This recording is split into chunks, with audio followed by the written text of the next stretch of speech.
Okay, Donnie Van Huren is here, and we are talking about ways to improve the health of our brains. Yeah, because when we improve the health of our brains, we help our whole body, which can help us fight off infections and diseases. Absolutely. We don't realize how much a healthy brain affects everything. I mean, a lot of times mental health is brain health.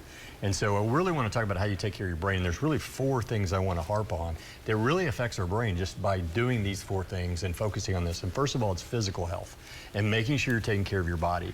And that can be everything from sleep to how you eat, to just getting outside and exercising. The other thing is we need to protect our brain.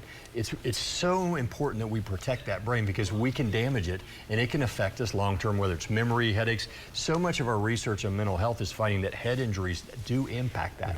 And so I want to make sure people are taking care of their brains, but also when we're kids, I mean, our brain is very elastic, and so we need to make sure that our kids are protecting their heads as well. Yeah, makes sense right there. Also focus on psychological health. And okay, this is really important. Your body will respond to what you think.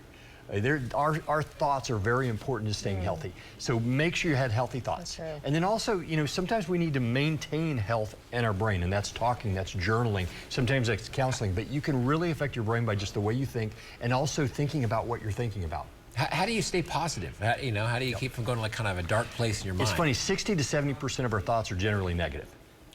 That Okay. Really? Yes, absolutely. So staying positive is actually asking yourself, what's the opposite of that? You know, I really think it's going to be a bad drive home. Do I have to think that way? What's the opposite? It's going to be a good drive home.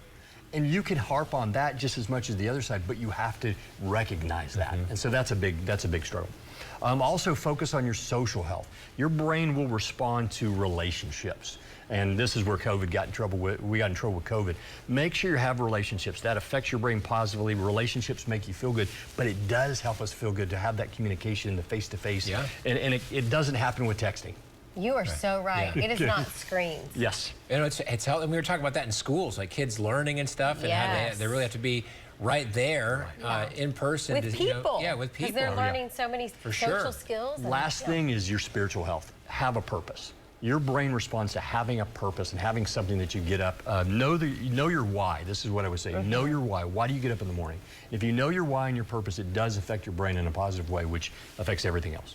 I hope a lot of people heard this today. This is good stuff. Yeah, for sure. That was good, Donnie. Thank you. If you have a question for Donnie, send it to AskDonnie@news9.net or visit his website, counseling1820.com.